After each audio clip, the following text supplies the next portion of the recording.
The night was pitch black, the kind of darkness that seems to swallow everything whole.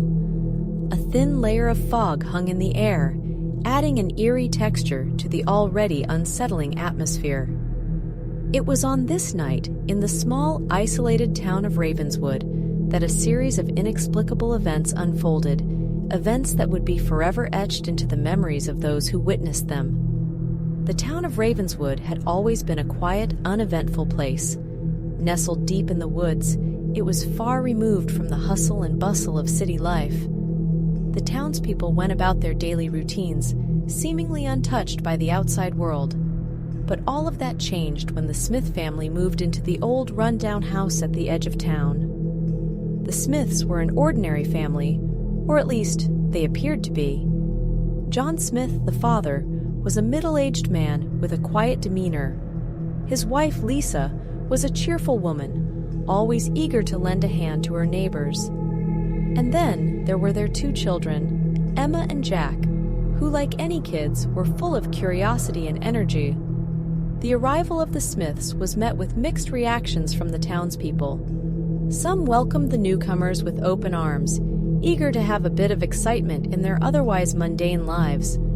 Others, however, regarded the Smiths with suspicion, believing that there was something off about them. The first night in their new home was a restless one for the Smiths. The old house creaked and groaned, as if it were trying to communicate with them. But what troubled them most were the strange whispered voices that seemed to emanate from the walls themselves. John and Lisa lay awake in their bed, exchanging uneasy glances. John, whispering, "Do you hear that, Lisa?" Lisa, nervous. "Yes, John. It sounds like voices." The voices were hushed, barely audible, but they filled the room with an undeniable sense of dread. It was as though the very walls of the house were speaking to them, though they couldn't discern the words. The children, Emma and Jack, slept fitfully in their rooms, unaware of the eerie presence that had settled in their new home. As the days turned into weeks, the Smiths' unease deepened. Strange things began to happen in the house.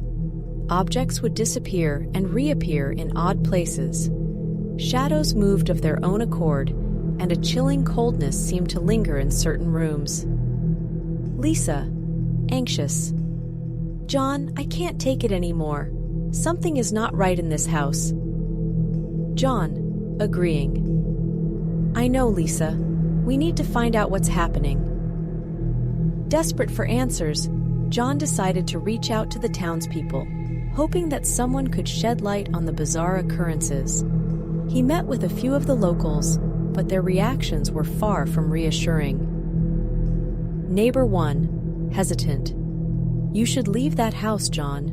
There's a darkness there, something that's been there for a long time." Neighbor 2, nervous.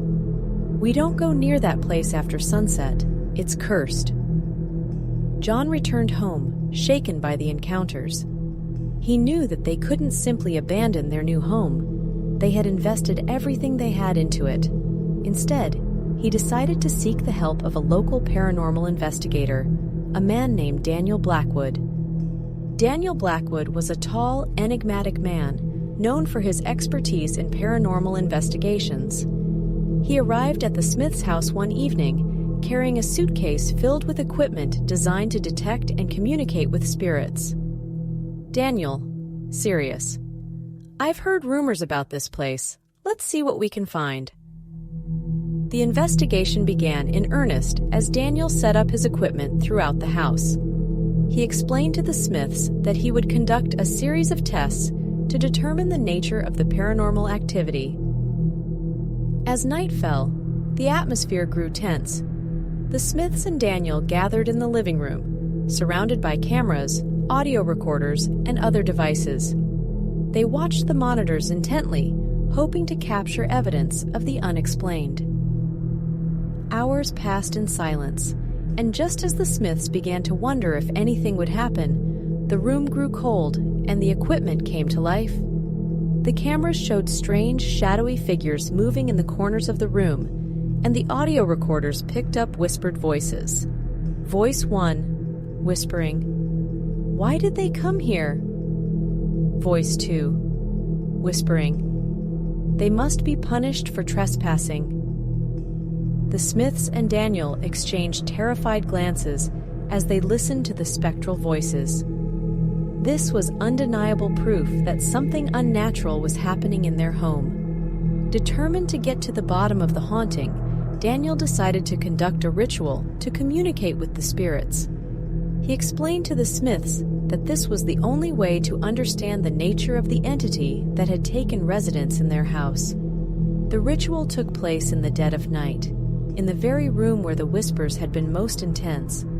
The Smiths and Daniel sat in a circle, holding hands, as Daniel chanted incantations and called upon the spirits to reveal themselves.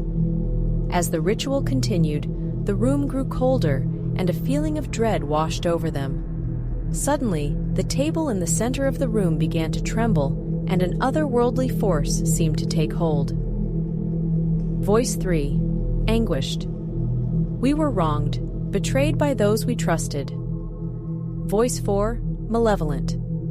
"They shall suffer as we suffered." A chilling wind swept through the room, extinguishing the candles, plunging them into darkness. Panic set in as the whispers grew louder and more menacing.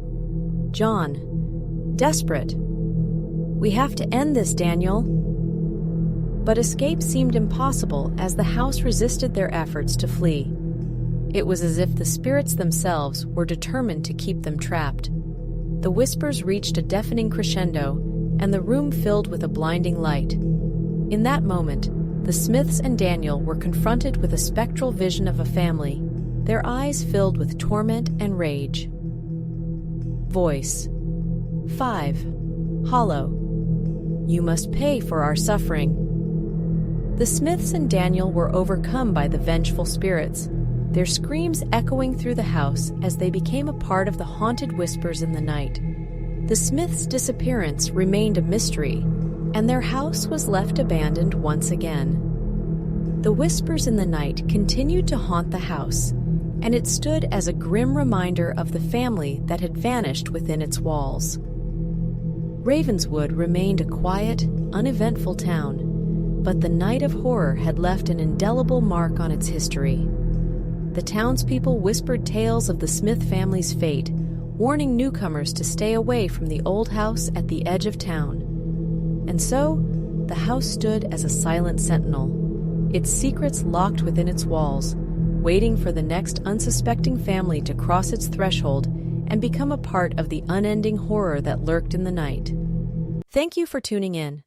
I kindly invite you to engage by liking, sharing, and subscribing to my channel, where I bring you real-life incidents. Your support fuels my ability to craft more videos tailored to all of you. Thank you once again.